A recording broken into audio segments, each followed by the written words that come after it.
On va passer désormais à la partie qui suit l'étude de marché, c'est le business plan. Tout d'abord, qu'est-ce qu'un business plan? Alors écoutez, un business plan, la définition la plus communément admise, c'est que c'est un document. Un document au format Word, PDF, Excel, un document imprimé, digital, peu importe. Et ce document, il est là pour décrire votre projet entrepreneurial et son potentiel de réussite. Qui êtes-vous? Quel est le problème ou le besoin auquel vous répondez? Quelle est la solution que vous apportez? Quelle est votre cible? Il raconte l'histoire de votre projet et il est là vraiment pour... c'est la carte d'identité de votre projet. Alors un business plan, pour ceux d'entre vous qui en ont déjà fait ou qui se posent la question, c'est un document qui contient beaucoup de choses. On parle d'équipe, de fondateurs, de plans de financement, d'études de marché, d'où cette image en forme de labyrinthe. La vision traditionnelle du business plan, c'est que c'est un chemin de croix. Alors l'idée là, c'est de vous montrer, selon nous, une image assez simple, comme on dit, une image vaut 1000 mots. Faites un parallèle avec le monde du bâtiment. Le business plan, c'est le plan que va dessiner un architecte. Et donc, après, votre projet, votre entreprise, c'est la maison qui a été dessinée. Alors, beaucoup vont sourire parce que tout le monde sait qu'un business plan, ça ne se passe jamais comme prévu. Ça n'existe pas dans toute l'histoire de la finance et de l'entrepreneuriat. Pour autant, ça a le mérite de fixer des bases, de fixer un cap et de se fixer des objectifs. On va le voir. Et c'est surtout ça, l'intérêt du business plan. Par contre, le business plan contient de manière intrinsèque un dilemme. Il y a un vrai dilemme. Un business plan, il est composé de deux grandes choses. Il y a des choses qui sont certaines et il y a des choses qui sont incertaines. Ce qui est certain, c'est ce que vous allez dépenser.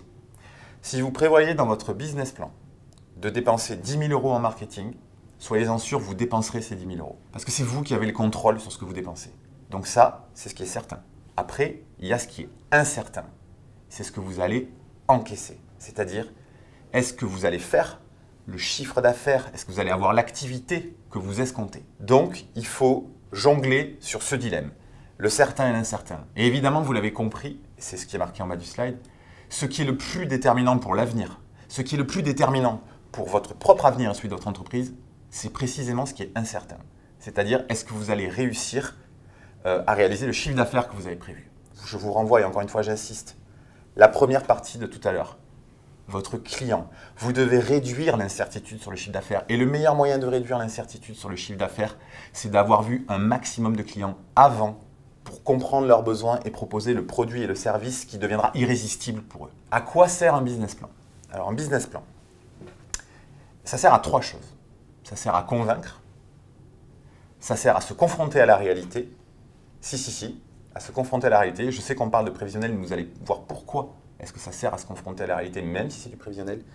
Et surtout, à se fixer des objectifs. Vous verrez quand vous discutez avec des entrepreneurs ou même avec des grands sportifs, ce qui est intéressant, c'est de faire le parallèle avec les sportifs de haut niveau. Pour réussir, il faut se fixer des objectifs. Alors évidemment, on va vous dire, les objectifs sont faits pour être dépassés. Bien. Mais vous devez vous fixer des objectifs. C'est extrêmement important. Quand on n'a pas d'objectif, on ne sait pas où on va. Et si votre objectif, c'est « j'avance et je verrai », il y a de fortes chances que vous n'irez a priori nulle part. C'est un peu provocateur, mais c'est très important les objectifs. On va décrire comment. Convaincre. Alors, convaincre, il faut convaincre beaucoup de monde. Quand on se lance dans une entreprise, il y a beaucoup de monde à convaincre. Il y a des banques. Alors évidemment, vous allez peut-être aller voir une banque pour financer le lancement de votre projet. Vous allez peut-être demander un emprunt parce que vous avez besoin de capitaux si vous êtes sur un projet physique, si vous devez acheter par exemple un fonds de commerce ou si vous achetez un fonds de commerce mais que vous devez redécorer, refaire des investissements dans le lieu physique qui accueillera votre business. Donc vous devez convaincre les banques et le business plan est un outil qui va vous permettre de convaincre les banques. Vous devez convaincre aussi des investisseurs. Pour ceux d'entre vous qui seront sur des projets où vous aurez besoin d'investissement privé, bien évidemment, quand vous allez voir les investisseurs, il sera question de business plan, il sera question de projection financière, il sera question de votre histoire. Tout cet état d'esprit, votre entreprise, vous, vos associés, vos employés, ça doit transpirer dans le business plan. Le business plan ne doit pas être un exercice administratif. Enfin, des partenaires. Si vous souhaitez intégrer un incubateur, un accélérateur, si vous contactez BPI ou même si vous êtes aidé par une structure locale, la région, etc., le business plan va évidemment vous aider à convaincre ces interlocuteurs. Ce sera votre outil de conviction. Et enfin, vous devez vous convaincre surtout vous-même. Avant même de convaincre les autres, vous devez vous convaincre vous-même. Et vous allez voir juste après en quoi le business plan sert à vous convaincre vous-même et donc à vous rendre convaincant. Alors, on disait ça sert à se confronter à la réalité. Ben oui, pourquoi ? Le business plan va décrire ce qu'on appelle un business model, un modèle économique en français. Un modèle économique, inutile d'être un spécialiste en finance pour comprendre vraiment ce que c'est combien d'argent vous allez dépenser, combien d'argent vous allez encaisser. C'est tout simple. Et évidemment, le modèle économique d'une entreprise, il faut que la différence entre les deux soit positive. C'est aussi simple que ça. Et quand vous mettez ça dans un business plan, ça va vous permettre de voir si vos hypothèses en termes d'activité tiennent la route, puisque vous allez les valoriser, vous allez mettre des prix de vente, vous allez mettre des dépenses, vous allez mettre probablement le salaire que vous souhaitez vous verser en tant qu'entrepreneur. Et bien vous allez très vite voir à la fin si le résultat est positif ou négatif. Se fixer des objectifs, vous voyez l'exemple du Usain Bolt évidemment. Un business model, c'est évidemment à la fin des objectifs. Et l'idée, c'est de dire que le business plan, avant d'être un outil pour convaincre, avant d'être un exercice entre guillemets administratif pour une banque, c'est aussi un outil qui va vous permettre de fixer des objectifs. Je m'explique. Vous ouvrez par exemple, vous voulez ouvrir par exemple un restaurant. On va prendre un exemple que tout le monde peut comprendre. Un restaurant.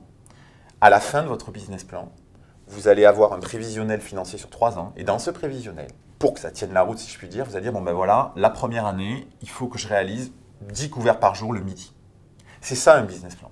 Et c'est ça que vous devez garder dans la tête systématiquement. Systématiquement. Vous devez être accroché, rivé sur ces objectifs du business plan, parce que c'est ces objectifs qui, une fois votre entreprise lancée, vont vous permettre d'identifier au quotidien si vous allez dans le mur ou pas, avant que votre banquier ou votre expert comptable vous le dise. C'est un outil de pilotage. Quand faire un business plan? Alors, désolé pour les anglicismes, pas de business plan sans product market fit. Qu'est-ce qu'un product market fit?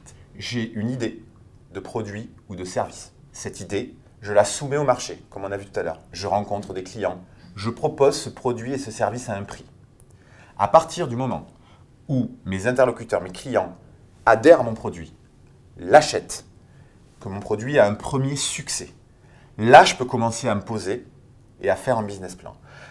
Ce qu'on dit chez Supernova, c'est ne faites pas un business plan sur une idée. Ça peut être un peu choquant, mais les idées ont assez peu de valeur. On a tous plein d'idées, tous les jours. On veut inventer des tas de choses. Ce qui est important, c'est est-ce que votre idée a un écho dans le marché? Est-ce qu'il y a des personnes qui vont payer pour cette idée, pour ce projet?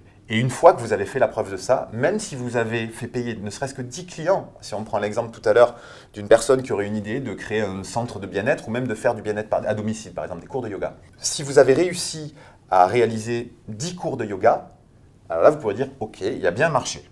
Ok, il y a des personnes sur ce marché qui sont prêtes à rémunérer cette activité. Donc maintenant, je vais faire un business plan de développement. Donc pas de business plan tant qu'on n'a pas ce retour marché réel. C'est ce qu'on disait tout à l'heure, la ressource la plus importante de l'entrepreneur, c'est son temps. Donc passez du temps avec vos clients avant de passer du temps sur un business plan. Le business plan, il s'effectue dans les grands moments de la vie de votre entreprise. C'est à ces moments-là qu'on fait un business plan, quand vous créez votre entreprise, quand vous lancez un nouveau produit, quand vous décidez d'embaucher. Si vous avez le plaisir de vous poser ce genre de questions et la joie de poser ce genre de questions, vous allez devoir faire un business plan parce qu'il doit y avoir une réalité économique derrière une embauche. Évidemment, une décision d'investissement, puisque qui dit investissement dit en général financement. Je dois aller voir ma banque ou des investisseurs, donc je dois faire un business plan.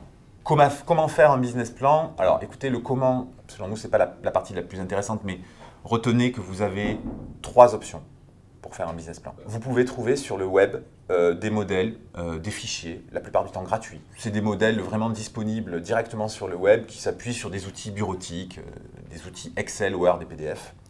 Vous pouvez faire appel à des professionnels, des consultants, des experts comptables, des structures d'accompagnement qui proposent en général un accompagnement sur la réalisation complète du business plan. Et vous avez une 3e option qui sont les applications web.